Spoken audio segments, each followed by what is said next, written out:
Congrats on the win, Mike. There clearly is a lot of speculation as to what you're going to do next. If you had your choice to decide whether or not you will re-sign with Bellator or if you're going to jump ship, go to the UFC, where is your heart at right now? What is it that you're hoping that will happen? Don't talk about my heart right now, man. My heart has nothing to do with fighting. My heart is so full. I am so over the moon in love with my wife and my son, and I haven't seen him in 12 weeks barely. Um, so obviously the business side of things, we're gonna we're gonna make the best decision possible. I think there's no uh, there's no doubt that Bellator is the organization that they are because of the blood, sweat, tears, performances, fight of the years that I put on here. And it's also for certain that I wouldn't be where I am and who I am without the amazing people of this organization and how well they've taken care of me, the promotion, the bright lights. So, man, my ribs hurt, my feet hurt, my leg hurts. I'm excited to get home and see my family, go on a little trip. But Bellator is going to be, my phone's on. We have an exclusive negotiating period, like every contract, and then man, after finishing a guy like Benson Henderson, who hasn't been finished since what 2006 or whatever it was either 6 years or 2006, whatever the difference is. The guy the guy doesn't get finished, and I finished him with a switch to southpaw, knocked him out with my left hand. So just turned 34 years old. I feel like the best striker I've ever been. I was just getting settled into that fight. Henry Hooft has my hands and feet deadly weapons, wrestling and grappling with Kami and Greg Jones, man. I feel on top of the world, and we'll see what happens next. Yeah, and you just said you feel like you're the best striker you've ever been. Another guy that is a very elite striker, and you said even before everyone knows, is the money fight is Conor McGregor. Regardless of what happens, I just want to know if that fight were to come to fruition, how does it end? Who wins? And I'm assuming you believe it's yourself. How would you get your hand raised? I do believe it's myself, but the thing about Conor McGregor is I've always loved what he has done with the sport. I've never once hated on him. In the very beginning, I did say that he's not as good as he thinks he is, but he's better than we think he is, and he continued to prove that. I still don't think he's as good as he thinks he is, but that's a testament to his self belief. If all of us had a little bit of more self belief like Conor McGregor, life would be a little bit differently, and we would look at life through a different lens. As far as that fight goes, I finished Connor in under two, in my opinion. It'd be similar to shades of Diaz one, wear him down, hit him with hard shots, hard shots, take every single one of his shots. He's got that sneaky and strong and thick and hard left hand that he throws, and it's straight. You avoid that, wear him down a little bit, make him see Jesus to put him out. Congratulations on the win. Thank you, sir. So I gotta know, what are you gonna be doing in between now and when you decide where you go next? I'll tell you what, I'm going to go spend some time with my team here tonight. And then, thank you, brother. And tomorrow morning, I hop on a plane to go see my family. We're going to take a nice little trip, coincidentally, to Arizona, right in Benson Henderson's backyard. Going to spend about 11, 12 days there. Just love on my family. Business, I love the sport of mixed martial arts. I love this fight business. I love what I get to do inside of the cage, the opportunities it's afforded me outside of the cage, but nothing's more important to me than my wife and my son. But man, the future is bright. The phone is open, and it's going to be a very interesting next couple weeks. And as I said on the mic out there, every single lightweight is on notice right now. Every single lightweight in the top 10 is on the clock. I am a force to be reckoned with. I'm a guy who's been around this sport on the outside looking in, seeing and watching and scheming and plotting and planning his next big move. Maybe it happens, maybe it doesn't. We'll see what happens. And how much longer do you see yourself actually fighting? And after that, do you want to maybe become a coach, commentator, judge, or? We'll see. If you would have asked me a couple years ago, my answer would have been different. But I'll tell you what, right now, I feel the best I've ever been. I mean, you don't go out there and finish a hard-nosed guy like Benson Henderson in the first round without feeling pretty darn good about yourself. I had a phenomenal 12-week training camp, and I trained 4 weeks before that, put in over 100 miles during quarantine, then went down to Florida, beat myself up for 12 straight weeks, no injuries, no setbacks, never got tired, never got down on myself. I'm the best, most dangerous, happy, healthiest and hardest to kill I've ever been in my entire life. So as far as fighting, man, I can do this another 5, 7 years. I think I've taken really great care of myself. I'm one of the smartest guys inside and outside of training sessions. Nutrition is on point, food is on point, taking care of myself like a professional athlete, not like a Neanderthal, like a lot of these guys. So I just feel great. I think I got another 5 to 7 years in me. And you showed the fans a lot tonight. You showed the other promotions, the Bellator, going into this negotiation process, you showed them a lot. But did you kind of prove something to yourself in a way, too, that you could go out there, like you said, do something that hasn't been done in 6 years and maybe feel and be the best that you've been?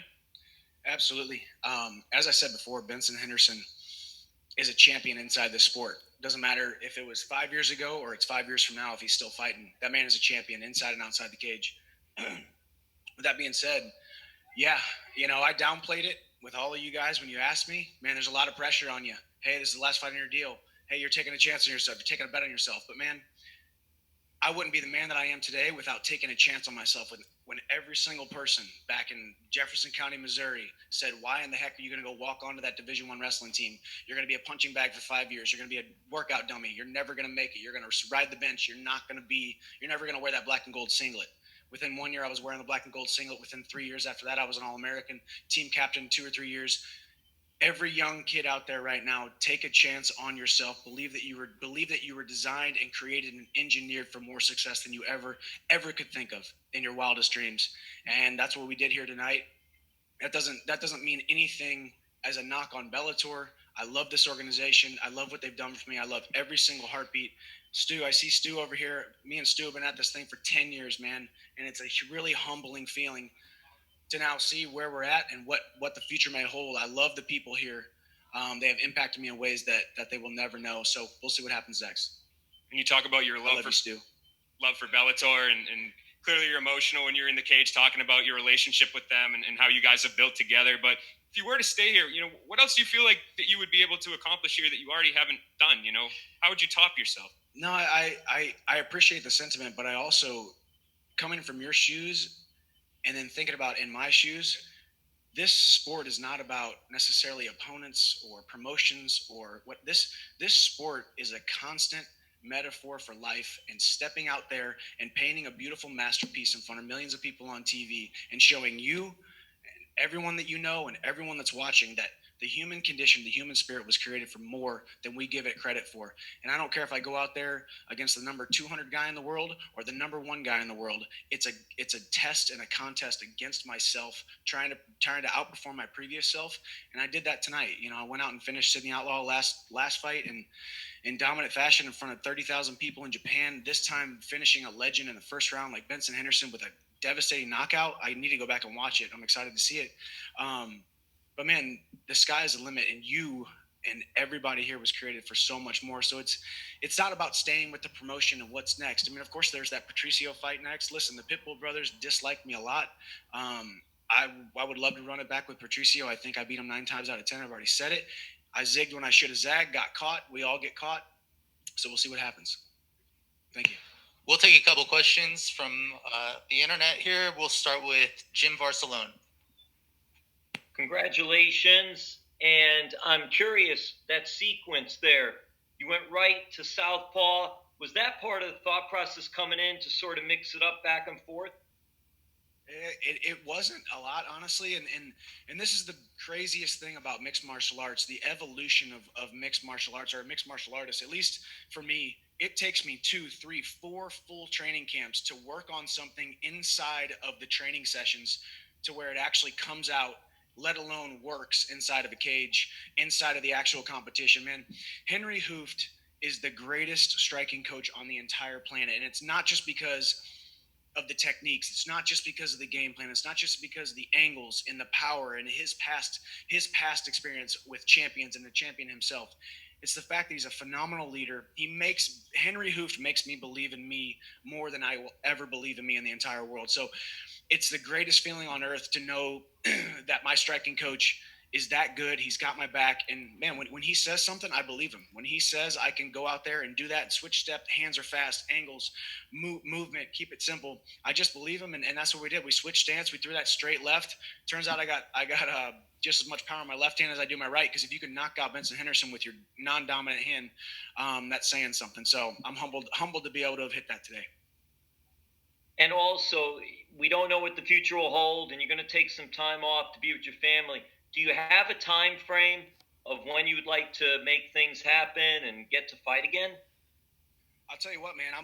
I'm an active fighter. I'm always in shape. I'm always taking care of myself. I'm not a guy who takes short notice fights, but I am a guy who stays in shape. So, we'll see. We got some talks to be happening here very soon. I'm ready to fight November, December. I'd like to fight again this year. I want to be active. What you saw tonight, I trained 12 weeks for about a 3 or 4 minute fight. Took very little damage. My hand's a little bit sore. Foot and shin are a little bit sore, but man, it's just a little bit of soft tissue stuff.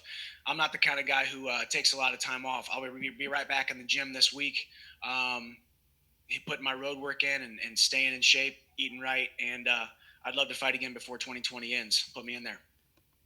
Hey, congrats again. Thank you. Thank you, Jim. All right, next question will go to Ray Van. Sorry. Hey, so my question was the crowd not being there. What was it like when you walked into the arena without the crowd there? The lack of crowd making it. For me, luckily, my inspector let me. He followed me out to the cage earlier when my training partner Adam Boric was fighting. So I got to it. You never understand how important it is to see, to smell, to hear, to taste the air, the atmosphere in these arenas if you don't actually go in there before the fight actually happens. So I was able to go out there, watch my training partner Adam Boric go out there and get a win. That kid is a future champion. I love that kid. I love training with that kid, by the way. The actual walkout was surprisingly short. He said 5, 4, 3, 2, 1. My music hit, and I started kind of walking fast, and I realized it was only about 6 feet. So it was a very small venue, which I think was awesome. I think Bellator did a phenomenal job making this nice and small, intimate, curtained it off. That doesn't need to be in this huge arena because there's not a lot of people there. So they did a phenomenal job, as they always do, and it was interesting. I loved being out there. I would fight in front of. I love you, the fans, but I would fight in front of no crowd the rest of my career if I had my choice. Conor Northrup. Hey, Michael. Congrats on the win. Thanks, sir. You've obviously had a decorative Bellator career so far, but how much leverage does a win like this give you going into negotiations? I'd say it's pretty good. I think Benson's got to be. You got me, him, and Patricio, and I think that's your top 3 right there, and I think I'm number 1. I think Benson would beat Patricio if they fought too. So I essentially just dispatched in the first round, in the first couple minutes, one of the best lightweights, definitely one of the best lightweights, if not the second best lightweight in this organization. So, you talk about leverage, man. It doesn't seem right to me to talk about leverage, to talk about the business dealings, to talk about it all, because to me these are people. These are people that I love, people that I've been around with, people that we've shared blood, sweat, and tears with over the last decade. So we'll see what happens. It's going to be fun because, as I said on the mic out there, life always has a way of revealing what is next, and God opens doors and closes doors right at the right time, even when you don't think you may or may not be making the right decision or when the decision will happen. And I've always operated that way. I've already cried with my wife on FaceTime on the way over here. So we talked about it, and it's going to be exciting. We're taking care of either way, and I'm excited to see what happens next. Yeah. All right, we have time for 2 more. We'll go with Drew Pierce. Hey, Michael, congratulations again. How good does it feel to go in, be able to do your work, not leave it up to the judges, which is something you've done well throughout your career, and then get out fairly unscathed? Very good. As I said before, it's so funny. The first fight, all I want to do is knock Benson Henderson's head off into the front row of the crowd and finish him. And I end up going through a 25-minute decision, pee blood afterwards, pass out after the 4th round, wake back up, finish the fight, lose the 5th round. This fight, I talk about not finishing him and go out there and finish him in the first round. So that's the MMA gods giving us a nice little chuckle. So it feels great. Let's be honest. you guys see the way that I fight, man. This is 21 wins now, 26 professional fights. I think that's the most wins in Bellator history. I think it's the most knockouts in the lightweight division. I think it's got to be the most first-round knockouts in this organization. It's just another – I actually read an article on the way, this fight week, and it was actually baffling to me. I didn't even know I have 6 or 8 records in this organization are tied for first, which this knockout in the first round and the win pretty much put me over another couple. So it feels great, man. I'd be lying to you if I didn't say I was over the moon. I'm over here crying like a little baby on the way over here. I took off running because I wanted to call my wife. Doctor said, "What are you doing? You might have a broken leg." And so it's just this a fight game, man. Here we go. Kevin Varghese. Hey, Michael, congrats on the win. One thing, you reached the pinnacle of Bellator 3 times. You silenced the doubters that questioned the first fight. What do you have to say about your journey now 10 years in Bellator? I couldn't be happier with my journey, but I will have to correct you. I haven't never hit the pinnacle. There is no pinnacle in this sport. There is no pinnacle because, as I said before, it's always about outperforming your previous self. I love the belts. I love being able to provide for my family with this sport. I love the glitz. I love the glam. I love the red carpets. I love all the cool stuff. I love being on TV. I love bleeding in front of people and giving men something to watch and women something to enjoy and the fans something to watch us go out there and do what we do inside the cage. But there is no pinnacle. It's always me trying to outperform my previous self and. Three titles later, I'm looking at it as is. I'm only 3 titles in, and I got a lot more left to prove. I got a lot more gas left in the tank. Got a lot more rubber on these tires, and I got a lot more heat on these hands. So I'm excited to go out there and do it. All right, our last question comes from Randall Foltz. Great fight, Michael. You talked about records earlier. You are now tied for most wins in Bellator history. What does that accomplishment mean to you?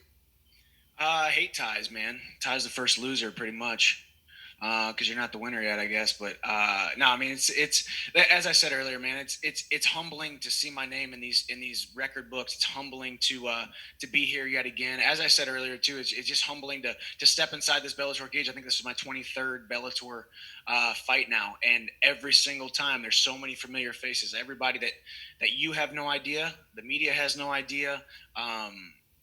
A lot of the fighters outside of this organization have no idea how well these people take care of us here. So it's just a humbling experience, man, because there's always the emotions that go into this, and then there's the fist bumps and the high fives and the good jobs. Win, lose, or draw, man. There's a lot of heartbeats inside this company that have made this journey a lot more enjoyable than I ever thought it would be, and I just appreciate these people so much. And I feel like this is a win for everybody. This is a win for this everybody who's been with me on this journey, and this is especially a win for my wife and my son. Now, last thing for me before I let you go. You train with killers over at Stanford MMA. How did they play a factor into getting you ready for Henderson during the pandemic? Listen, man, I'm glad you brought that up.